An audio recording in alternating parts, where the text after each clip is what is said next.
Hi, I'm Luke Groff, and I'm a wildlife biologist with Vermont Fish and Wildlife. More specifically, I'm a herpetologist, which means I work with amphibians and reptiles. In Vermont, our amphibians include frogs, toads, and salamanders, and our reptiles include turtles, snakes, and a single lizard. Amphibians and reptiles collectively are known as herpetofauna. Herpetofauna. That's a hard word to say. Fortunately, there's a shorter word, herps. H-E-R-P-S, herps. That's short for herpetofauna. I'll use the word herps quite a bit during my presentation today. My job is pretty diverse. Some days I may write reports or send emails or participate in meetings. Other days I may review proposed construction projects to determine if there's any rare or protected species that may be impacted. I may answer herp-related questions sent to me from Vermont citizens, or I may be out in the woods collecting information about a specific amphibian or reptile species.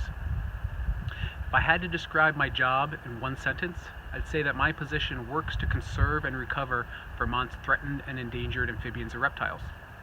Besides the herp work, I also coordinate and implement habitat management activities within some of Rutland County's and Bennington County's wildlife management areas. This work benefits many different plants and animals, and not just herps. So I want to thank the Vermont Institute of Natural Science and Michelle Amato for inviting me here to speak with you. I wish we could have met in person, but I'm happy for this opportunity to speak with you about Vermont's herps. I hope you learned something from my talk, and feel free to contact me if you have any questions about anything I said. You can find my contact information on the department's website. Thank you, and be well. So the beautiful animal that you're looking at now is a northern leopard frog, and I included a picture of this species because it's Vermont's official state amphibian. Here in Vermont, we're lucky to have 21 amphibian species, including 11 frog and toad species and 10 or 11 salamander species. I say 10 or 11 salamander species because there's one group, a funky group, of all female salamanders that may or may not be its own species. It depends on how you define species. Of our 21 amphibian species, 6 are listed as special concern, threatened, or endangered.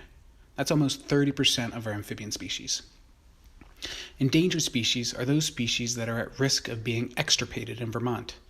And extirpated is just a fancy word for local extinction. So these are species that are at risk of being lost within the state. Threatened species are species that are likely to become endangered within the foreseeable future. And special concern species are rare species whose status should be watched or monitored. Vermont is also home to 19 reptile species, including 1 lizard, 7 turtle, and 11 snake species. Unfortunately, 10 of these 19 species are listed as special concern, threatened, or endangered. That's about 53% of our reptiles. Let me say that again. More than half of Vermont's reptiles are listed as special concern, threatened, or endangered. This picture is a picture of a painted turtle, and I showcased this species because it's Vermont's official state reptile. Here's how some of our legislators describe the painted turtle.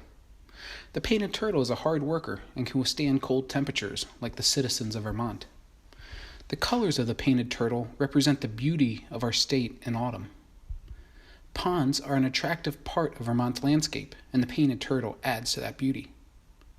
Painted turtles help control the number of insect pests. The painted turtle is one of the most common turtles in Vermont. This is all true, and I just love this description of the species.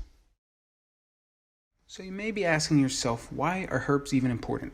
And that's a fair question. One reason is that herps are good for the soul. Bird watching has received a lot of attention lately as a way to reduce stress, calm the mind, and improve mental health. Well, for some people, herping does the same thing. It's a way to learn about and appreciate nature, and it's a way to unwind, get some exercise, and lift your spirits. Another reason is that herps, especially frogs and turtles, are an important food source for some people. And believe it or not, some reptiles are important seed dispersers. Because many herps regularly move between aquatic and terrestrial habitats, they transfer energy between these two systems. For example, a turtle may forage for berries and bugs in the forest, then return to its pond and defecate. So this hypothetical turtle took nutrients from the forest and put them in the pond. Similarly, many herps spend a lot of time in underground burrows, and the digging, eating, and defecating these animals do below ground helps to aerate and improve soil quality. Herps also bring in money for countries and provinces that depend on ecotourism. People from all over the world travel to places like Madagascar and the Galapagos Islands to see herp species that can't be found anywhere else. And importantly, numerous medical products have been developed from the chemical compounds of amphibians and reptiles. There's a frog in South America that secretes a pain-relieving alkaloid that's 200 to 500 times more powerful than morphine, and there's promise it could be used to manage pain for people with Parkinson's or Alzheimer's disease. Finally, herps are an immensely important part of the food web. Amphibians and reptiles eat many, many things, and the opposite is also true. Many, many things eat amphibians and reptiles. Some of the things that herps eat, like rodents, insects, and slugs, we consider to be pests. Some of these pests may just be annoying, but others may cause crop damage or spread disease. Herps have the important job of helping to keep pest populations in check. I want to highlight 2 studies that convey the importance of herps as predators and prey. The first was conducted in New Hampshire, and it determined that there were approximately 7,289 salamanders per acre in the forest that they studied. These researchers also found that the combined weight of all salamanders in the forest was more than twice the weight of all birds in the forest, and about the same as all mice and shrews in the forest. That's absolutely amazing. Imagine how many salamanders it takes to equal the weight of even a single pileated woodpecker, or even a single short-tailed shrew. Now imagine how many critters depend on this salamander smorgasbord for food. The second study estimated that a single timber rattlesnake incidentally eats between 2,500 and 4,500 ticks every year. Timber rattlesnakes primarily eat small mammals like mice and voles, but these small mammals carry ticks that are vectors for spreading Lyme disease. And timber rattlesnakes are not the only snakes that eat small mammals. So instead of fearing and persecuting snakes, we should appreciate them and thank them for helping to protect us from ticks and Lyme disease. Okay, so we talked a bit about Vermont's amphibian and reptile species, but where are they? Where do these critters live? The simple answer is that herps are everywhere. You can find herps in Lake Champlain, in urban areas, in our valleys and lowlands, in the Northeast Kingdom, and even on our tallest mountains. Although herps are nearly everywhere in Vermont, not all species are distributed equally. A species distribution may depend on things like its habitat requirements, its temperature tolerance, its tendency to move and find new habitats, its ability to live alongside other species, and things like that.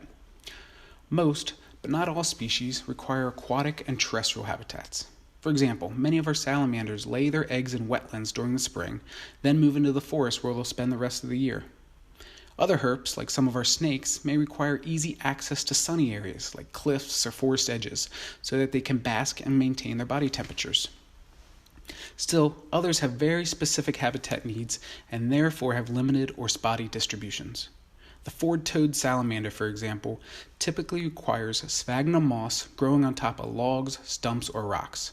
And these logs, stumps, or rocks need to have vertical faces and need to be located within wetlands.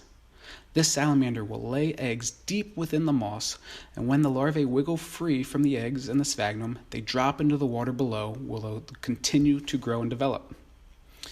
The point that I'm trying to make is that herps are everywhere in Vermont, but if you're looking for a specific species, you'll have much better luck if you know a bit about its life history. What habitats does it need? What is it doing this time of the year? Is it breeding in wetlands? Is it foraging in forests? These are the types of questions you should ask. This slide illustrates how 2 similar species can have very different distributions. The animal on the left is an American toad, and the one on the right is a Fowler's toad. These are Vermont's only 2 toad species. Take a look at each species distribution map. You can see that the American toad's map is all gray, and that's because it's been found in every Vermont town. Now look at the Fowler's toad's distribution map. Only 4 towns are gray, indicating that this species has a very limited distribution in our state. And this is one reason why the Fowler's toad has been listed as endangered in Vermont. Once you know where to look for herps, how do you do it? Amphibians or reptiles are relatively small animals, some smaller than others, and Vermont's waters and forests are really big. So how do you find them? Again, this will depend on what you're looking for. If you're looking for frogs and toads, you could try listening for them. We've all heard spring peepers calling, but there are 10 other frog and toad species that call. Try to learn them. You could also try looking under cover objects like logs, rocks, pieces of wood, metal, and even trash. Herps are preyed upon by a lot of different animals, so they often hide and take cover. So try looking under things. And like I said earlier, most herps require multiple types of habitats, so I often walk along habitat edges. For example, the perimeter of a wetland is a transition zone between aquatic and terrestrial habitats, and forest edges are a transition zone between shady forested habitats and more open, sunnier habitats. But no matter where you look, think about the weather. It's a lot easier to find snakes on warm, sunny days than it is to find them on cold, rainy days. Similarly, frogs and salamanders are easier to find when it's raining than when it's hot and dry. One thing I want to make sure to mention is that most of our information and understanding about herp distributions in Vermont comes from people like you. We're very lucky to have the Vermont Reptile and Amphibian Atlas, which is an organization that collects and organizes herp observations across the state. This is who produced the American and Fowler toads distribution maps that I just showed you. So if you see a herp, try to take its picture and please submit your observation to the Vermont Reptile and Amphibian Atlas so that we can keep learning and better understand these species. Herpetologists use a variety of tools and equipment to find and document herps, and this slide shows a few examples. The picture in the bottom left shows a very common and simple method for surveying amphibians and documenting breeding. It's really easy. You just walk around the perimeter of a wetland, sticking to the shallow areas, and look for eggs, larvae, and adults. If their water is too murky to see, or if there's a lot of vegetation, we use dip nets to sweep through the water column. Traps, like the one shown in the top left, are typically used to capture animals in water. Traps come in many different shapes and sizes and are made from different materials. And we often use specific trap designs to target specific species. And we often bait the traps to improve our chances of capturing an animal. We may bait the trap with food or prey. We may put a female in the trap to attract males. We may even use glow sticks to encourage animals to enter the trap. The picture in the top right shows a drift fence and pitfall trap array. The idea here is that animals moving through an area will hit the fence, which is called a drift fence, and walk alongside it until they come to a trap, called a pitfall trap, and fall into that trap. We check these traps often and close them up when they're not being used. They take a lot of time to install, but they're a great way to survey for amphibians in terrestrial habitats. In the previous slide, I suggested you look under cover objects to find herps, and that's exactly what the bottom right picture is showing. Herpetologists often put out a series of wood or metal cover boards in specific locations to provide shelter for herps. Then we return periodically to flip the cover boards and see what's underneath. Other common tools of the trade include GPS units to document locations, cameras to document species and habitats, binoculars to look at animals that we can't get near, like turtles basking on a log in the middle of a pond, waders, polarized sunglasses. They help to reduce the glare when surveying wetlands or ponds. And we use measuring tapes and calipers to measure animal length, and we use scales to measure animal weight. The last tool I want to tell you about is radio telemetry, which is a way to track individual animals and collect important information about their movements, habitats, and behavior. To track an animal using radio telemetry, you need to attach a radio transmitter to the animal, and you need a receiver and an antenna to pick up the signal that the transmitter emits. Attachment methods will vary with species. For example, I tracked wood frogs by attaching radio transmitters with waistbands, as shown in the bottom right picture. As you can imagine, this method doesn't work well for snakes because they don't have arms or legs to keep the waistband in place. Typically for snakes and even salamanders, we have a vet surgically implant the transmitter inside the animal's body cavity. The map or figure that you're looking at shows the movement patterns of one wood frog that I monitored for 1 year. I first captured the wood frog during spring breeding in the top right wetland. Using radio telemetry, I tracked this frog as it migrated away from the wetland after breeding. I also tracked it through summer, during which it maintained a very small activity center, and I continued to track the frog during fall migration until it hunkered down for winter. You can see that wood frog movement patterns differ during the summer and during migration. During migration, the frog's movements were relatively long and straight, whereas during the summer, its movements were relatively short and irregular. Before I end my talk, I'd like to highlight an example herp management project so that you have some context of the type of work that Vermont Fish and Wildlife staff do. The spiny softshell is listed as a threatened species in our state, and its distribution is restricted to the northern half of Lake Champlain. This is a unique turtle in that it doesn't look like most other turtles. It has a flattened, smooth, leathery carapace, which is the upper part of a turtle shell, and it's often described as looking like a pancake. Spiny softshells also have a distinctively long neck, at least when it's fully extended, a tubular snout, and large webbed feet, each with 3 claws. Together, these characteristics make it pretty easy to identify spiny softshells. Due to the development and alteration of Lake Champlain's shoreline, the number and size of nesting beaches available to the spiny softshell has decreased dramatically. Turtles now have to concentrate their nests in relatively few areas. Steve Perrin, who is the Wildlife Diversity Program Manager with Vermont Fish and Wildlife, began monitoring spiny softshells in 1998. In the beginning, he focused on identifying nesting beaches, monitoring nesting success and predation, and figuring out what the major threats to the species were. Today, nesting success is still monitored, but there's a greater emphasis on protecting and enhancing important nesting beaches. Tony McCullough, who is a fish and wildlife specialist with Vermont Fish and Wildlife, helps to orchestrate several integrated management techniques intended to deter predators.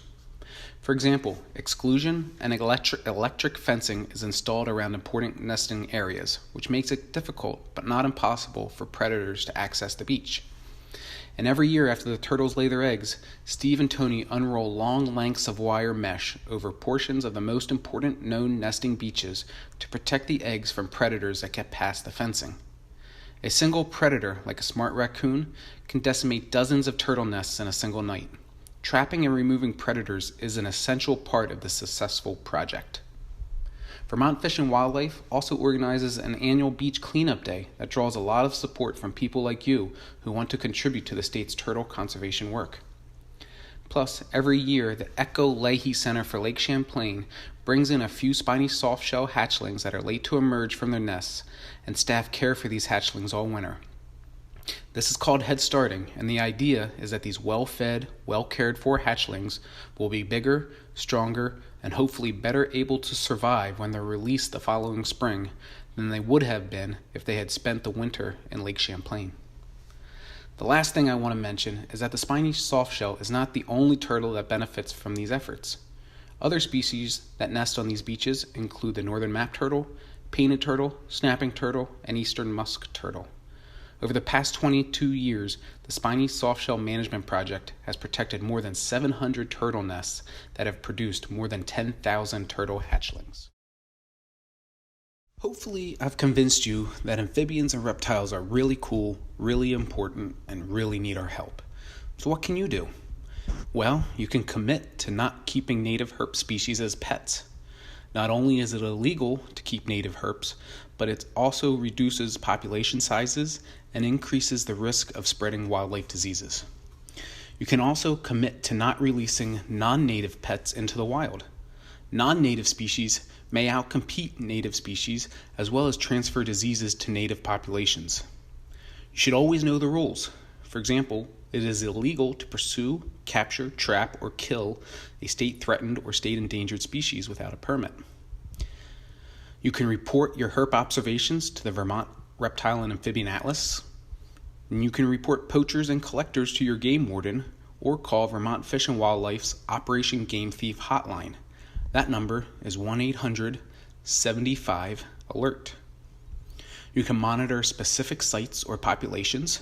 For example, you can become an official vernal pool monitor through the Vermont Center for Eco Studies. You can also find and document important amphibian road crossings. In the spring, during rainy and relatively warm evenings, lots and lots of amphibians of multiple species migrate from their winter homes to their spring breeding ponds and wetlands. Many of these animals have to cross roads and may be killed or injured by vehicles. Depending on the site, it may be possible that underground culverts or tunnels could be installed, but these projects are very expensive and require justification. so collecting the right information is essential. For more information, check out the North Branch Nature Center's website or the Bonnievale Environmental Education Center's website. Lastly, you can become a herp advocate. Some species, especially the snakes, get a bum rap, but these critters are critical components to properly functioning natural communities, and they truly want nothing to do with you. So next time you hear someone grumbling about snakes or some frogs, go ahead and kindly inform them why these critters are important. Well, that's all I have for you. I hope you have a newfound or a resurged appreciation for amphibians and reptiles. They truly are amazing animals. I also hope you had fun and learned something new while working on your science symposium projects. Thank you for listening and have a great day.